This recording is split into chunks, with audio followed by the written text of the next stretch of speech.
Bienvenidos a la segunda jornada de investigación Miranda y su obra libertaria. Le invitamos a conocer las ideas de todos los ponentes que tenemos acá el día de hoy y que nos invita a conocer diferentes aspectos de la vida y obra del precursor de la independencia americana. Les recordamos suscribirse a nuestro canal. Nos encontramos acá en las segundas jornadas de investigación Miranda y su obra libertaria. Acá tenemos a la profesora Carmen Borges, ella es presidenta del Instituto de Estudios Francisco de Miranda. Profesora, coméntenos acerca de la importancia de estas jornadas de investigación y, bueno, la importancia también de conocer la obra de Miranda, perdón. Bueno, esta es la segunda vez que se abren estas segundas jornadas de investigación sobre Francisco de Miranda, con un objetivo fundamental que es algo que yo repito cada vez que me entrevistan sobre Miranda, porque este es el objetivo que debemos perseguir, que el pueblo venezolano y que el pueblo de nuestra América conozca realmente quién fue Francisco de Miranda. Un hombre ignorado por muchísimas personas por diversas razones que podríamos explicar quizás también no tan largo, pero sí brevemente. Por una parte, porque fue el primero que piensa la idea y dedica su vida a lograr la liberación de todo el continente, en un tiempo en que nadie hablaba ni se le ocurría pensar en que había que salir del dominio del rey de España.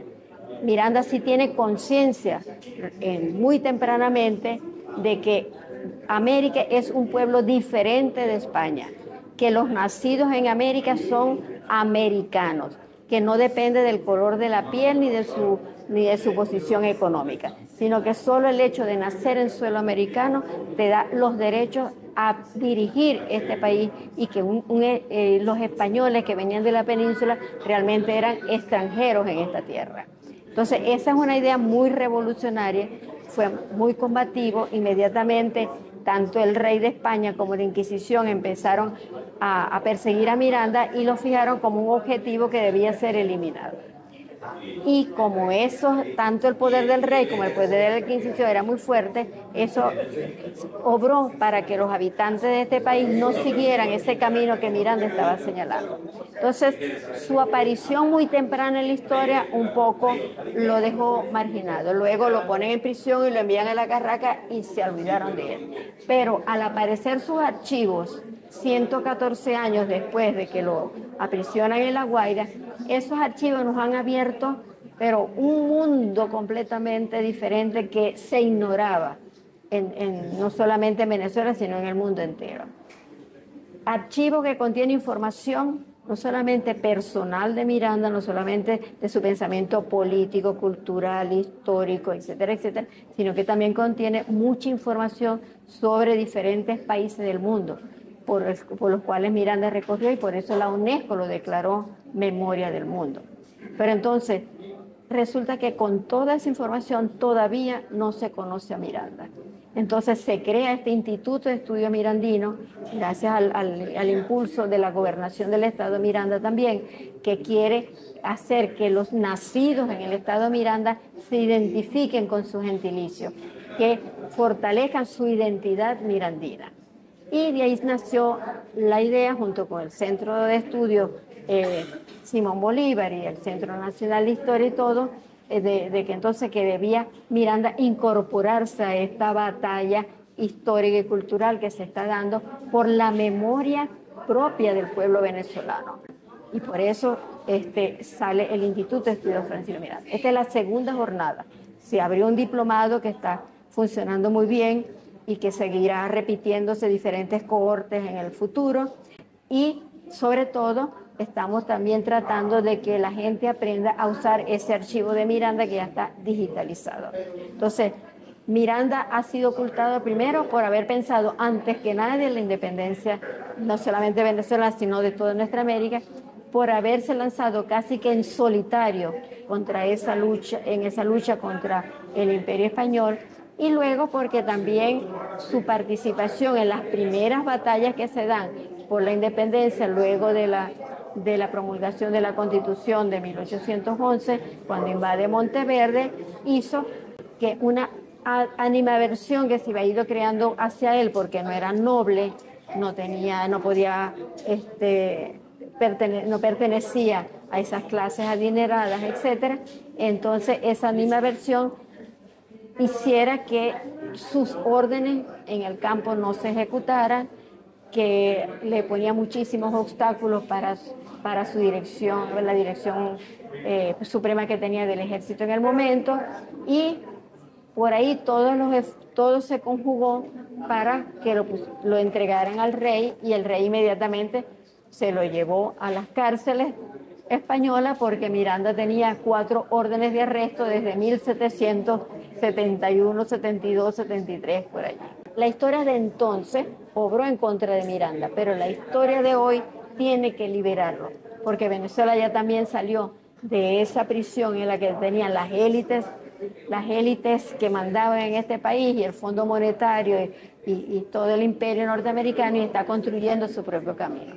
Y en ese propio camino que estamos construyendo, por supuesto, tiene que estar Francisco de Miranda, que también trató de labrar un camino propio para enfrentarse al reinado español. Muchísimas gracias, la profesora Carmen Borges. Seguimos con más de la segunda jornada de investigación, Miranda y su obra libertaria. Tenemos acá a Alejandro López, él es presidente del Centro de Estudios Simón Bolívar, y nos va a comentar acerca, bueno, de la importancia que tiene estas jornadas de investigación y la necesidad que tenemos de estudiar la obra de Francisco de Miranda. ¿Por qué es importante que organicemos estas jornadas? Bueno, se ha estudiado muy poco a Miranda. Conocemos muy poco sobre su obra, su archivo ha sido muy poco estudiado, porque bueno, estuvo más de 100 años perdido. Y además sobre Miranda se tejieron muchos mitos, falsas verdades, muchas hipótesis acerca de su personalidad, bueno, propaganda negativa del momento, desde sus luchas por la liberación de América. Recordemos que Miranda estuvo fuera de Venezuela muchísimo tiempo y estuvo en Europa buscando las formas y referencias de modelos políticos para aplicar a América una vez que lograse su libertad.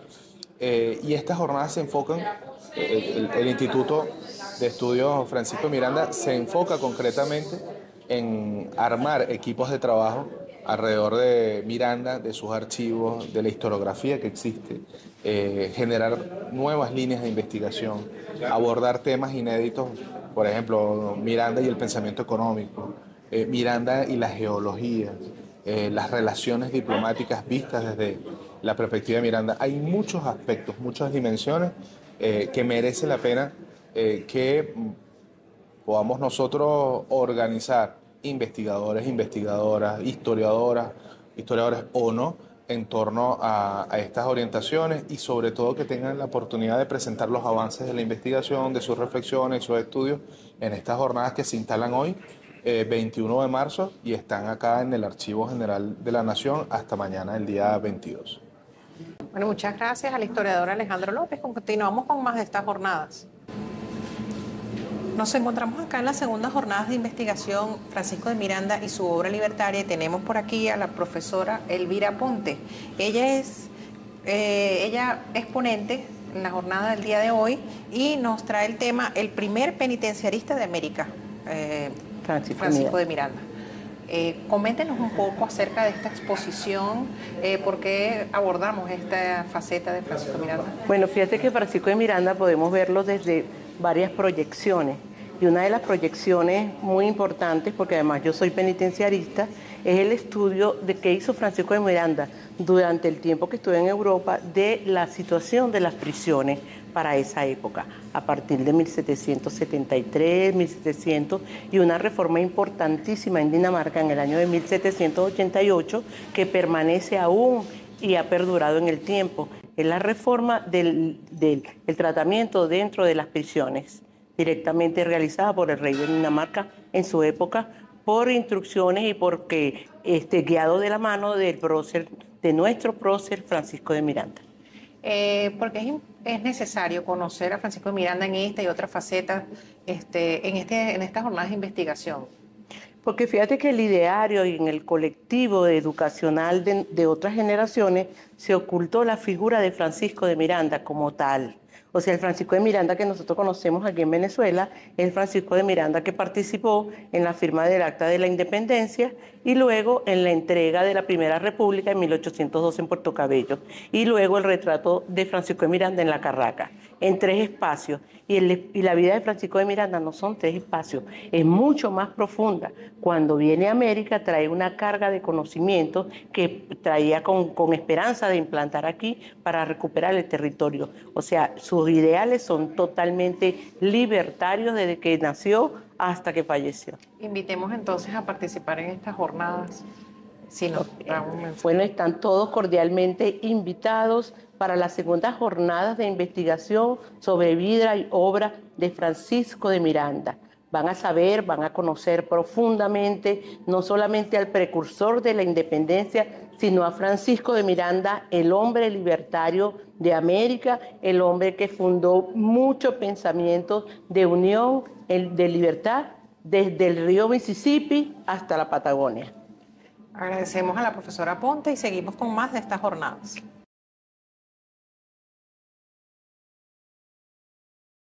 Estamos acá en el Archivo General de la Nación en las segundas jornadas de investigación Francisco de Miranda y su obra libertaria. Tenemos por aquí a Adely Jiménez. Ella nos va a exponer sobre los articulistas de Miranda en el boletín de la Academia Nacional de la Historia. Bueno, más que todo la investigación está centrada en qué fuentes consultaron a estos articulistas. Okay. Un poco por lo que ya manifestó la doctora Carmen Borges en su exposición magistral que hizo esta mañana, donde todas estas personas que han trabajado sobre Miranda sin haber consultado el archivo, ¿no? Entonces estos articulistas, estos primeros que seleccioné del archivo, que da desde 1966 hasta 1995, es un poco ver qué fuentes consultaron ellas para hablar del Libertador. En esta primera fase no se va a tocar para nada el contenido de los trabajos que ellos hicieron. Okay. O sea, no va a ser ninguna crítica académica ni nada por el estilo de artículo, sino qué fuentes manejaron ellos. Y un poquito también mencionar por qué consultaron solamente esas fuentes y no el archivo de Miranda, como ya bien lo explicó también la doctora Carmen Borges. El archivo de Miranda llega alrededor de aquí de 1926, que fue cuando se descubrieron. Entonces se supone que todas aquellas personas que hablaron antes sobre Miranda no tuvieron la oportunidad de constatar las fuentes que ellos revisaron con la versión propiamente de Miranda. No sé si podemos mencionar algunas de estas fuentes, más o menos cómo eran, qué eran. Bueno, al final, por supuesto, yo hablo de más o menos como decir 2 categorías, ¿no? Aquellos articulistas extranjeros que escribieron para el boletín, las fuentes que ellos se basaron, sí se basan en fuentes documentales, sin embargo, ellos no plasman la veracidad de ese documento, ¿no? Que no tienen que ver precisamente con los que están en el depositario de la Colombella.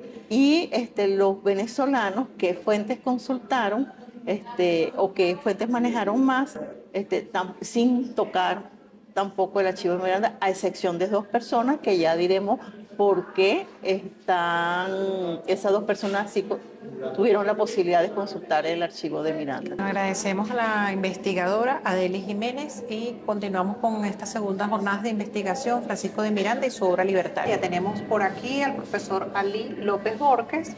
Él tiene una ponencia el día de mañana que se titula Francisco de Miranda ante las autoridades de justicia coloniales. Coméntenos un poco acerca de esta ponencia, estos aspectos de Francisco de Miranda que son poco conocidos, la necesidad que tenemos de saber de su trayectoria.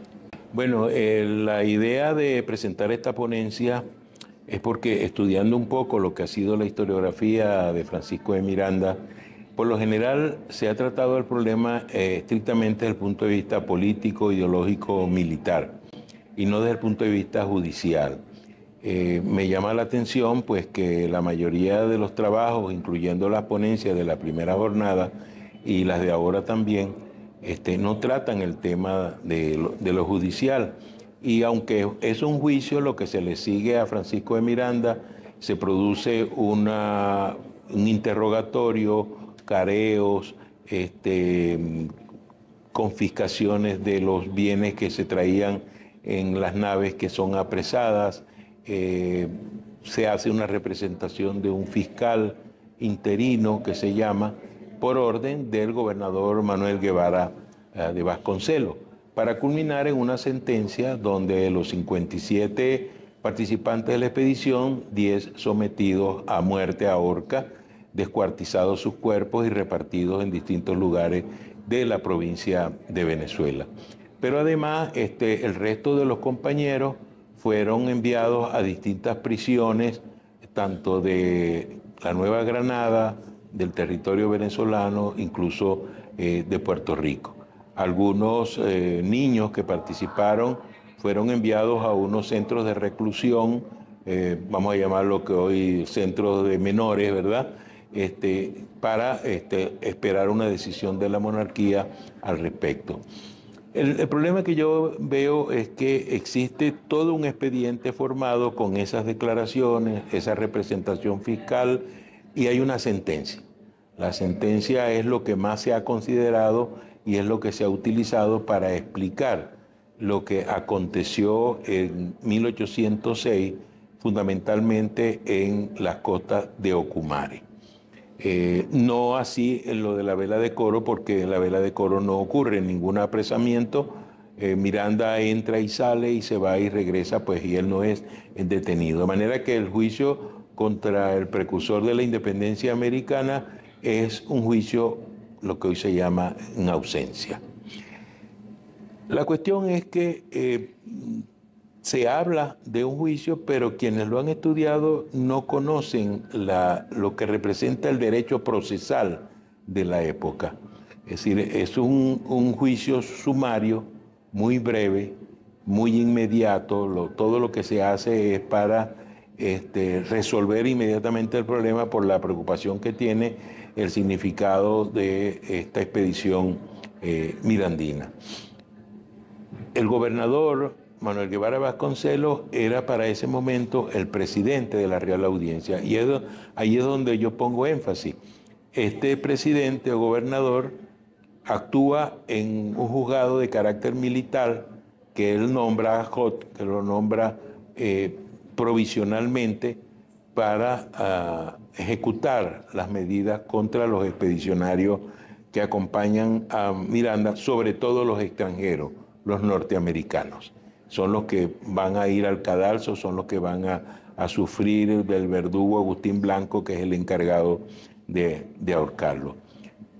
El gobernador entonces pasa por encima del tribunal al que él pertenece, que es la Real Audiencia de Caracas.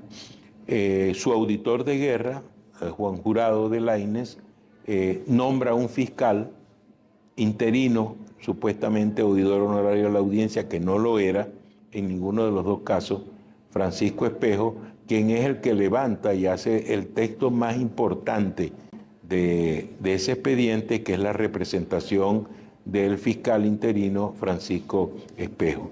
Espejo había participado también en seguir y abrir el expediente, o la causa que se le llama, una causa de infidencia, a la conspiración de La Guaira de 1797. Es el mismo que hace el levantamiento, pero quien decide en aquel momento la sentencia, quien decide lo que se ejecuta contra José María España, de los otros seguidores, y finalmente la persecución contra Manuel Gual en el Caribe hasta su envenenamiento, es la Real Audiencia. La sentencia es de la Real Audiencia. En 1806 con Miranda no ocurre eso. Por una razón, y eso es lo que voy a explicar en mi ponencia. Hay un conflicto de autoridades, hay un conflicto de jurisdicciones, hay un conflicto de competencia entre el gobernador y el Tribunal de Audiencia, que era la representación real. La audiencia tenía esa característica, ser representante del monarca. Y resulta pues que Miranda no es apresado, los demás miembros de la expedición sí, son algunos más tarde conmutadas sus penas, que eso tampoco se ha estudiado, pero 10 fueron ejecutados, ¿no? El otro planteamiento es que antes de ocurrir lo de 1806, Miranda viene siendo vigilado, perseguido, y ya en 1781-83 se le sigue una causa en La Habana, porque el Manuel de Cajigal, que es el gobernador encargado en La Habana, le da una comisión y supuestamente él tuvo relaciones con los ingleses. Regresa Miranda a España y no, al final no lo culpan, los elementos que lo han implicado en ese hecho, que se considera también de piratería, termina pues siendo liberado, pero el gobernador Cajigal sí es apresado y enviado a España como reo de Estado.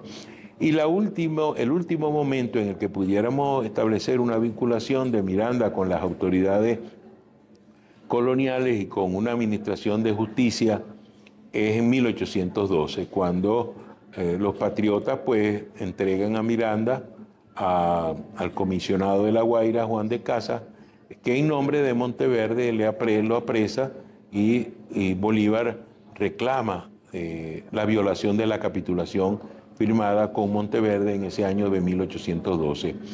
Por orden del capitán general Monteverde, Miranda es enviado a Puerto Cabello, el comandante militar Cerveri lo hace llegar allá. ¿Y por qué no hay un juicio? ¿Por qué en ese momento no se establece un juicio? Primero, porque la audiencia no existe. La audiencia se está instalando en Valencia en ese momento. No, se está reinstalando porque los ministros de la audiencia habían sido expulsados el 19 de abril de 1810, junto con el gobernador en Para, junto con el intendente, con el auditor de guerra, salieron del territorio venezolano. Y entonces, al no existir la audiencia y convertirse en un apresamiento exclusivamente, pues prácticamente lo que se estaba era aplicando la decisión de 1806. Pero esta vez no se llevó a Miranda a la horca, sino que quiso al gobernador Monteverde darle un escarmiento, lo envía de Puerto Cabello al Morro en Puerto Rico. De Puerto Rico es enviado a España, cerca de Sevilla, a La Carraca, donde muere en el año de 1816. Desde allí y antes de salir, Miranda reclama ante la audiencia en 1813, en una representación que le hace, pidiendo no clemencia, pidiendo justicia, porque él firma una capitulación precisamente para poner fin a la guerra que ya estaba recrudeciéndose en esos momentos. Hay un intento de fuga, se está preparando una fuga con ayuda de los ingleses y finalmente Miranda muere de apoplejía el 14 de julio de 1816. Bueno, agradecemos al profesor López Borges y continuamos con el desarrollo de estas jornadas.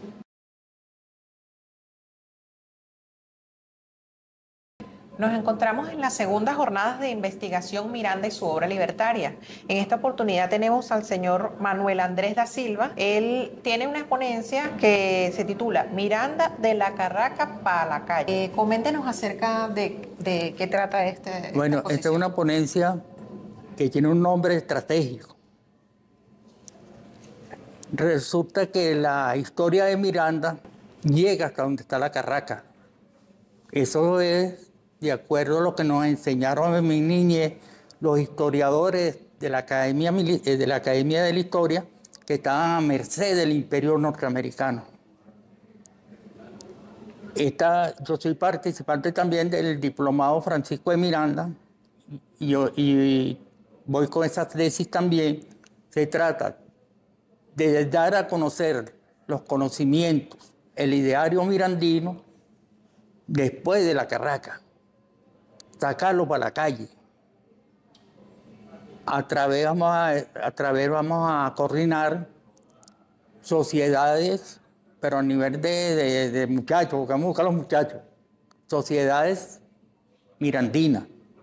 Así como existió la sociedad, o existe todavía la sociedad bolivariana, vamos a instalar en cada consejo comunal las sociedades mirandinas para el conocimiento y la divulgación del ideario mirandino, que es poco conocido y fue un legado dejado por nuestro generalísimo Francisco de Miranda al padre libertador Simón Bolívar a Zamora, a nuestro comandante Hugo Chávez, que los desprendió por el mundo entero, dándolo a conocer también, y ahora, bueno, mi comandante en jefe, Nicolás Maduro. Agradecemos al señor Manuel Andrés Silva y continuamos con estas segundas jornadas de investigación Miranda y su obra libertaria. Y en el desarrollo de estas segundas jornadas de investigación Miranda y su obra libertaria tenemos acá a José Gregorio Maita. Él tiene una ponencia titulada Francisco de Miranda en el Imperio Otomano. Coméntanos acerca de qué trata esta exposición, porque es importante conocer la vida y obra de Miranda. Bien, entre todos los viajes que Francisco de Miranda hizo por Europa, se ha trabajado mucho menos su visita al Imperio Otomano, las actuales Grecia y Turquía, en el año de 1786. Francisco de Miranda es, hasta donde sabemos, el primer latinoamericano que visita tierras de la actual Grecia y de la actual Turquía, del Imperio Otomano, y deja una impresión muy interesante sobre esa visita. ¿Por qué? Porque genera una visión propia sobre la civilización islámica, sobre el Imperio Otomano, diferente a la que le transmitieron sus contemporáneos europeos. Es la primera vez entonces que se ve a la civilización islámica desde el punto de vista de la civilización hispanoamericana, latinoamericana. Agradecemos a José Gregorio Maita. Continuamos con más de las segundas jornadas de investigación Miranda y su obra libertaria. Tenemos aquí a la profesora Norma Kurlender. Ella es ponente de estas jornadas, segundas jornadas de investigación Miranda y su obra libertaria, y nos trae el tema Los niños con Miranda. Bueno, fíjate, este proyecto denominado Los niños con Miranda fue un proyecto inicialmente que se desarrolló en Coro a través de la Universidad Experimental Nacional Francisco de Miranda. Hoy, justamente en este mes, estamos cumpliendo 24 años del inicio de este proyecto, porque se conmemoraba, se celebraba, mejor dicho, los 250 años de Francisco de Miranda. Entonces, la universidad me pidió, yo soy instructora para el desarrollo de las artes escénicas y audiovisuales, y trabajando en la Dirección de Cultura me fue encomendado una obra de teatro alusiva a Francisco de Miranda. Pues mira, para ese entonces yo no sabía nada de Miranda, o mejor dicho, sabía lo que la gran mayoría sabe. Nació en Caracas, murió en la Carraca y trajo la bandera. Ese era todo mi conocimiento. Y el que presidía de esa comisión sobre esos actos era el doctor Secundino Urbina, catedrático, profesor de la Universidad Francisco de Miranda, que era la persona que más sabía de Miranda en Coro. Entonces, bueno, me acerqué a él, estuve preguntando y tuvimos conversación. Eso fue en enero de ese año. En marzo eran pues, los actos centrales. Estuvimos conversando durante esos 3 meses sobre Miranda, y fue cuando él me abrió la puerta al entendimiento de este personaje excepcional. Por supuesto, cuando empecé a elaborar el guión para la pieza teatral, dije, no me parecía, creía que eso iba a ser muy efímero, que de repente la representaban una vez o 2 veces, después la gente se le olvidaba el mensaje. Y dije, no, hay que darle una vuelta a esto tiene que quedar, pero introyectado. Y pensé, por supuesto, en los niños y niñas.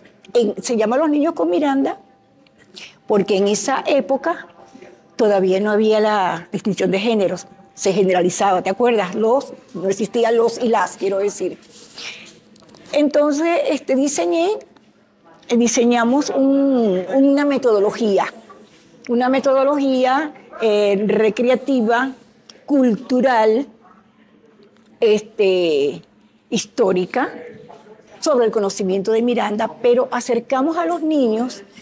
Ese fue un taller en el Museo Alberto Enríquez de Coro, donde se inscribieron 25 niños. Nos reuníamos todas las tardes, pero el Miranda que queríamos mostrar a los niños no era el Miranda político, militar, serio. Queríamos más bien resaltar las virtudes, o sea, más bien la dimensión humana del personaje. Que Miranda es un hombre lleno de virtudes, por supuesto, y todos lo sabemos, lleno de virtudes, de cualidades, y era lo que nos interesaba, porque era una figura ejemplarizante, pues, ejemplar para los niños y niñas.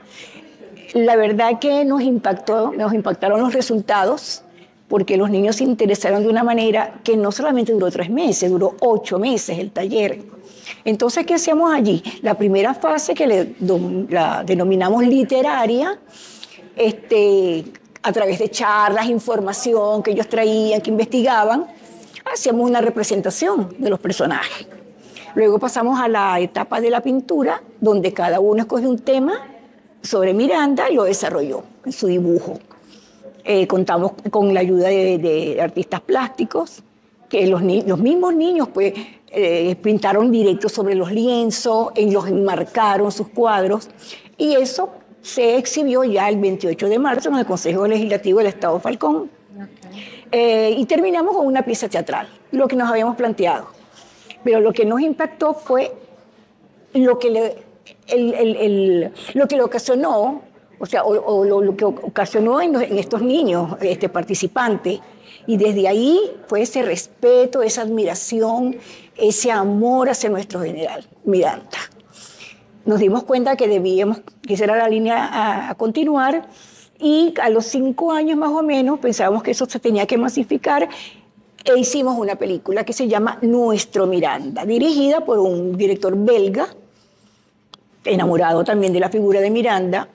Contamos con el apoyo de la Cinemateca en aquel entonces, y hicimos una película biográfica en animación con niños y niñas de una escuela. Y luego continuamos, que ya no se llamaba talleres, era como una mini cátedra. Continuamos con ese trabajo. Luego yo pasé a otra etapa, que fue la audiovisual completamente, me olvidé un poco. Sin embargo, ahora que vine a Caracas y estoy trabajando al lado de la profesora Carmen Borges, y desde el Instituto de Estudios de Francisco de Miranda, que me siento, para mí es un privilegio realmente. Entonces, hemos pensado que ese planteamiento o esa experiencia que tuvimos hay que repetirla, pero ahora aquí, en Caracas, que es lo que estamos haciendo. Ahora ya no se llama Nuestro Miranda, se llama Nuestro Amigo Miranda. Así lo están conociendo los niños. Ese proyecto es un proyecto piloto para 2 escuelas, que es la José Antonio Páez, que está en Petare, y el Libertador, que está en Chacao. Ahorita tenemos más o menos como 5 meses de trabajo con estos niños, pero siempre en esa línea, ¿entiendes?